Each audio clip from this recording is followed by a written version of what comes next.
Hello everyone, welcome back to our channel. स्वागत है आप सभी का हमारे यूट्यूब चैनल पे। आज के इस सेशन में हम बात करने वाले हैं उत्तराखंड प्रवक्ता भर्ती 2025 इकोनॉमिक सब्जेक्ट का एक मोस्ट इम्पॉर्टेंट टॉपिक जो आपके एग्जाम के पॉइंट ऑफ व्यू से काफी इंपॉर्टेंट रहने वाले हैं। तो बने रहे आज के इस सेशन में। Let's start now. आज का हमारा टॉपिक है measurement of elasticity of demand. मांग की लोच की कौन कौन से मेजरमेंट होते हैं उसके बारे में हम आज जानेंगे। फर्स्ट ऑफ ऑल हम जानते हैं यहाँ पे कि मांग की लोच की माप। मांग की लोच में कीमत में परिवर्तन होने के कारण मांग में कैसा परिवर्तन होता है यह बताया गया है, लेकिन मांग की मात्रा में कितना परिवर्तन होगा इसकी जानकारी के लिए हम मांग की लोच के माप का अध्ययन करते हैं। जो मांग की लोच होती है वो सिर्फ ये बताता है कि किसी वस्तु की कीमत में परिवर्तन होने के कारण या आय में परिवर्तन होने के कारण उस वस्तु के मांग में कितना परिवर्तन रहेगा ये बताता है, बट कितनी मात्रा में परिवर्तन होगा ये नहीं बताता है। तो कितनी मात्रा में परिवर्तन होगा इसका अध्ययन हम मांग की लोच के अंतर्गत करते हैं। ठीक है, तो जानेंगे मांग की कीमत लोच की मापन विधियां कौन कौन सी हैं। Method of measurement price elasticity of demand. तो इसकी 3 टाइप्स की विधियां होती हैं। फर्स्ट ऑफ ऑल यहाँ पे आनुपातिक विधि है, इसी को प्रतिशत विधि भी कहा जाता है। सेकंड है यहाँ पे कुल व्यय विधि और थर्ड है यहाँ पे हमारा बिंदु विधि। अब हम एक एक करके इनके बारे में जानेंगे।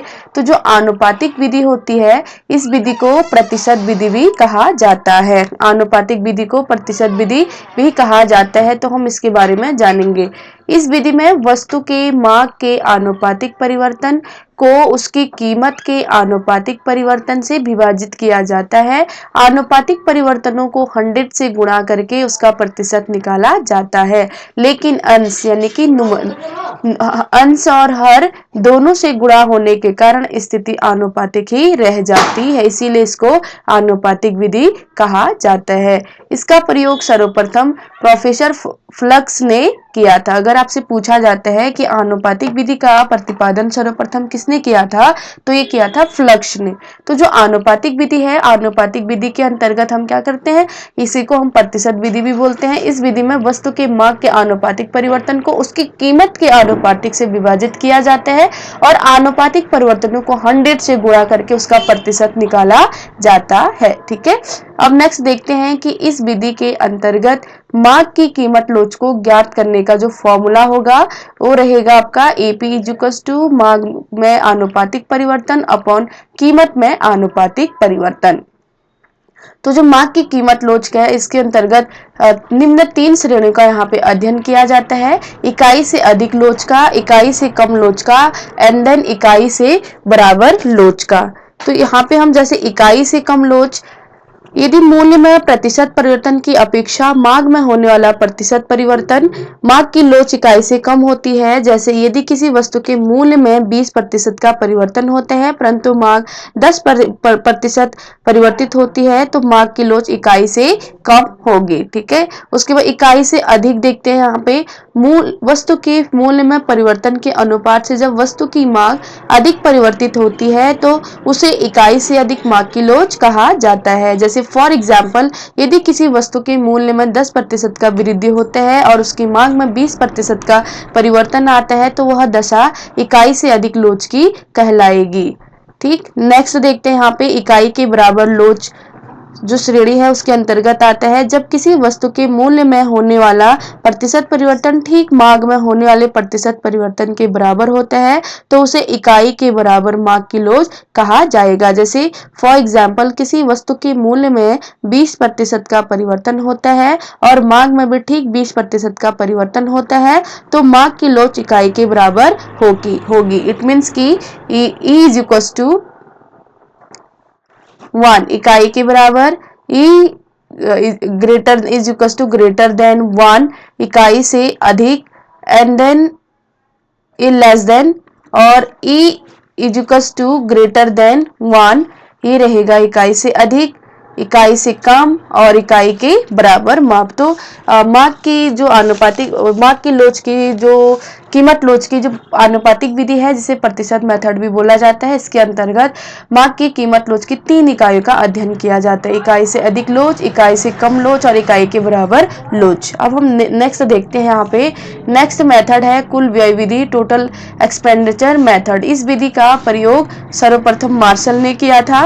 यहाँ मार्क की लोच की 3 व्यावहारिक श्रेणियों को लिया जाता है। सबसे पहले अधिक लोचपूर्ण मांग, highly elastic demand, and second लिया जाता है इकाई लोच मांग, unitary elastic demand, and next लिया जाता है कम लोचपूर्ण मांग यानी कि लेस इलास्टिक डिमांड। अब हम देखते हैं कि जो कुल विधि है, कुल विधि के अंतर्गत 3 मापों का यहाँ पे अध्ययन किया जाता है। जैसे फॉर एग्जांपल इकाई लोच मांग, यहाँ पे इकाई लोच मांग जब वस्तु की कीमत में कमी या कुल व्यय को कोई प्रभाव न डाले तो उस वस्तु की मांग इकाई लोच वाली होगी। यानी कि यहाँ पे इकाई की लोच है ये हो जाएगी E = 1।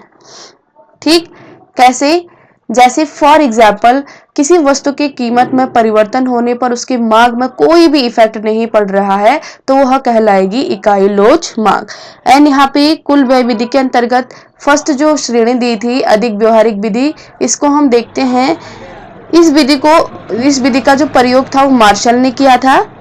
ठीक है, कुल व्यय विधि के अंतर्गत। उसके बाद जो अधिक लोचपूर्ण मांग है, जब किसी वस्तु पर उपभोक्ता द्वारा किया जाने वाला कुल व्यय कीमत परिवर्तन के विपरीत बदलता है तो वह वस्तु की अधिक लोचपूर्ण मांग वाली कहलाएगी। दूसरे शब्दों में जब कीमत में कमी से कुल व्यय बढ़े तथा कीमत के बढ़ने से कुल व्यय घटे तो वो क्या कहलाएगी? अधिक लोचपूर्ण मांग कहलाएगी। अब हम देखेंगे कम लोचपूर्ण मांग, जब किसी वस्तु पर किया जाने वाला व्यय वस्तु के कीमत के परिवर्तन की दिशा में ही बदले तब वस्तु कम लोचपूर्ण मांग की होगी। दूसरे शब्दों में जब वस्तु की कीमत घटने से उपभोक्ता का उस वस्तु पर व्यय भी कम हो जाए तथा कीमत बढ़ने पर कुल व्यय भी बढ़ जाए तो इस स्थिति को हम क्या कहते हैं? कम लोचपूर्ण मांग कहते हैं। अब हम देखेंगे नेक्स्ट, यहाँ पे एक नोट दिया हुआ है।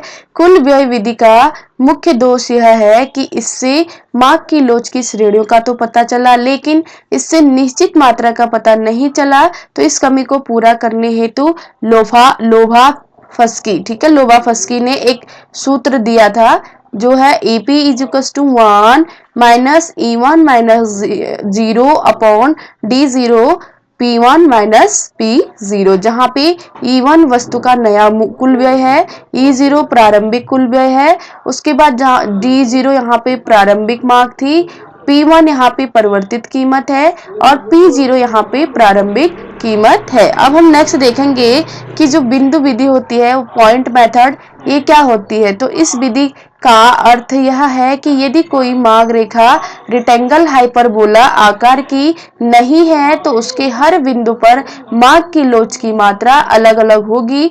इसको रेखागणितीय ढंग से स्पष्ट किया जाता है, इसीलिए यह विधि रेखागणितीय विधि जियोमेट्रिकल भी कहलाती है। ठीक, तो इस विधि को विकसित करने का जो श्रेय जाता है वो जाता है बोल्डिंग को। अब यहाँ पे बोल रहा है कि इस विधि का अर्थ यह है कि यदि कोई मांग रेखा रेक्टेंगल हाइपरबोला यानी कि इस टाइप का आकार की नहीं है तो उसके हर बिंदु पर मांग की लोच की मात्रा क्या होगी? अलग अलग होगी। ठीक, तो इसका जो प्रतिपादन किया था बिंदु विधि की, इसका प्रतिपादन करने का श्रेय बोल्डिंग को जाता है। इस विधि के अंतर्गत मांग की लोच को मापने के लिए मांग रेखा या मांग रेखा वक्राकार होने पर उसकी स्पर्श किया जाता है, अर्थात EP = lower sector of demand curve upon upper sector of demand curve. ठीक है, जो हम यहाँ पे इसका फॉर्मूला देखेंगे, फॉर्मूले के रूप में यहाँ पे होता है delta D upon delta P multiply P0 upon D0।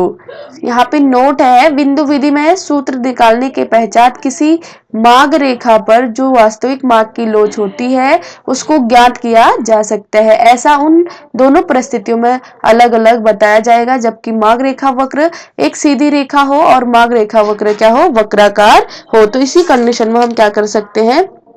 बिंदु रेखीय विधि का यूज कर सकते हैं। जैसे मांग रेखा एक सीधी, यदि मार्ग रेखा एक सीधी रेखा के रूप में हो तो इसके अलग अलग बिंदु पर मार्ग की लोच भी क्या होती है, अलग अलग होती है। वक्राकार, दूसरा जो सेफ होता है कर्व्ड डिवार्ड कर्व, तो इसमें होता है यदि मार्ग रेखा वक्राकार है तो जिस बिंदु पर मार्ग की लोच ज्ञात की जाती है वहां पर जो स्पर्श रेखा है उसको क्या करती है, टच करती है। अब हम देखेंगे नेक्स्ट, मार्ग की लोच को प्रभावित करने वाले तत्व या फिर कारक, factor affecting the elasticity of demand. तो मार्ग की लोच को प्रभावित करने वाला जो पहला कारक है वो है वस्तु के गुण। वस्तु के गुणों का प्रभाव मार्ग की लोच पर पड़ता है। जो वस्तुएं आवश्यक यानी कि नेसेसरीज अथवा जीवन रक्षक होती हैं उनकी मार्ग की लोच बेलोच होती है। आरामदेह वस्तुओं की मार्ग की लोच औसत दर्जे की होती है क्योंकि वस्तुओं की कीमतों में परिवर्तन का प्रभाव पर कुछ अधिक प्रभाव पड़ता है। विलासिता की वस्तुएं यानी कि लग्जरी की वस्तु की मार्ग की लोच अत्यधिक लोचदार होती है। यदि इन वस्तुओं की कीमतों में थोड़ा भी परिवर्तन होता है तो वस्तु की मांग में भारी परिवर्तन आ जाता है। ठीक, संक्षेप में हम कह सकते हैं कि वस्तु की मांग की लोच पर वस्तु के गुणों का क्या होता है, प्रभाव पड़ता है। दूसरा इसको प्रभावित करने वाला तत्व है वस्तु के प्रयोग, यूजेज ऑफ कमोडिटी। एक से अनेक प्रयोग वाली वस्तुओं की मांग की लोच लोचदार होती है। फॉर एग्जाम्पल, बिजली का उपयोग अनेक कामों में होता है। यदि बिजली की दरों में वृद्धि होती है तो लोग इसकी मांग कम और दरों में कमी होने पर मांग से अधिक करेंगे। यदि बिजली का प्रयोग केवल रोशनी करने के लिए होता है तो मूल्य वृद्धि होने पर भी इसकी मांग में उतनी ही कमी नहीं की जा सकती। अतः जिन वस्तुओं के एक से अधिक प्रयोग किए जाते हैं उन वस्तुओं की मांग की लोच लोचदार, जबकि एक ही प्रयोग में काम आने वाली वस्तुओं की मांग की लोच बेलोचदार होती है। थर्ड है यहाँ पे वस्तु की कीमत, प्राइस ऑफ कमोडिटी। वस्तु की कीमत का प्रभाव मांग की लोच पर पड़ता है। इस संबंध में प्रोफेसर मार्शल ने कहा है कि मांग की लोच ऊंची कीमतों के संबंध में अधिक होती है, मध्य कीमतों के लिए पर्याप्त, तथा ज्यों-ज्यों कीमत घटती है त्यों-त्यों मांग की लोच भी घटती है। यदि कीमतें इतनी गिरे कि तृप्ति की सीमा आ जाए तो लोच धीरे धीरे समाप्त हो जाती है। अब हम नेक्स्ट देखेंगे इसका जो इफेक्ट करने वाला तत्व है संयुक्त मांग यानी कि जॉइंट डिमांड। कुछ वस्तुएं ऐसी होती हैं जिनकी मांग एक साथ की जाती है, जैसे फॉर एग्जांपल क्रिकेट का बल्ला वो उसकी बॉल, मक्खन वो डबल रोटी, स्याही वो पेन। यदि इन वस्तुओं में से किसी एक वस्तु की कीमत बढ़ती है तो दूसरे वस्तु की मांग बेरोजगार हो जाती है। जैसे फॉर एग्जाम्पल बैट की कीमत तो वही रहती है परंतु बॉल की कीमत बढ़ जाए तो ऊंची कीमतों पर भी बॉल को क्रय कर लिया जाएगा, यह बॉल की मांग बेलोच होगी। नेक्स्ट देखेंगे हम यहाँ पे धन के वितरण के बारे में, डिस्ट्रीब्यूशन ऑफ वेल्थ। समाज में धन के वितरण की असमानता होने पर मांग की लोच लोचदार और असमांतर वितरण पर बेलोच होती है। कीमत में थोड़ी सी वृद्धि या कमी धनी वर्ग की मांग पर किसी प्रकार का प्रभाव नहीं डालती, जबकि निर्धनों की लोच सामान्यतया बेलोचदार ही रहती है क्योंकि वे केवल आवश्यकताओं की वस्तु ही खरीदते हैं। धन की समान वितरण में लगभग सभी व्यक्तियों की क्रय शक्ति बढ़ती है और कीमतों में वृद्धि या कमी का सब लोगों पर प्रभाव पड़ता है, अतः मांग लोचदार होती है। नेक्स्ट देखते हैं यहाँ पे आय का स्तर, इनकम लेवल। आय स्तर बढ़ने पर मांग की लोच बेलोच और घटने पर लोचदार हो जाती है। जैसे फॉर एग्जाम्पल धनिकों की मांग की लोच बेलोच होती है। नेक्स्ट देखेंगे हम समय का प्रभाव, टाइम एलिमेंट। मांग की लोच पर समय का भी प्रभाव पड़ता है। जब कभी किसी वस्तु की कीमत में परिवर्तन आता है तो उस वस्तु की मांग पर तत्काल प्रभाव नहीं पड़ता बल्कि धीरे धीरे उस पर प्रभाव पड़ता है। जैसे सामान्यतः कहा जाता है कि समय जितना ही कम होगा वस्तुओं की मांग कम लोचदार और समय जितना ही अधिक होगा मांग की लोच उतनी अधिक लोचदार होगी, क्योंकि लंबे समय में उपभोक्ता इन वस्तुओं के स्थानापन्न वस्तु को ढूंढ लेता है और इस वस्तु के स्थान पर दूसरी वस्तु का उपभोग करने लगता है।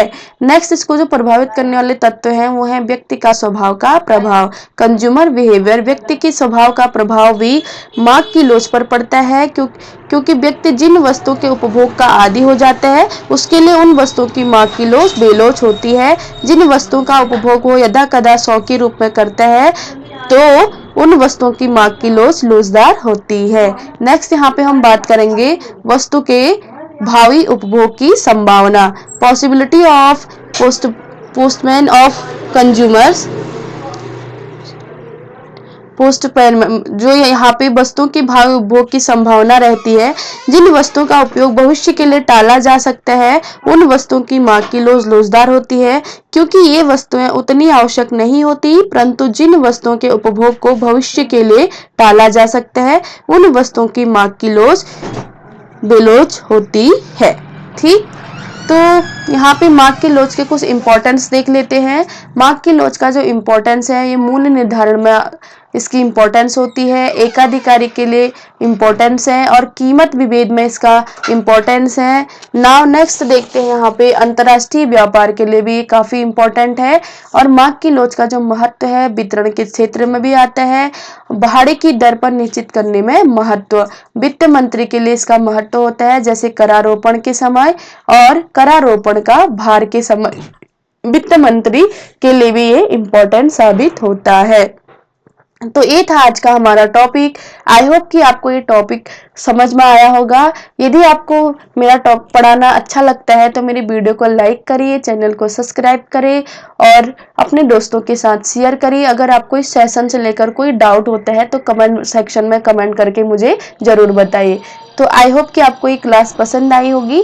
Thank you so much for watching. Bye bye everyone.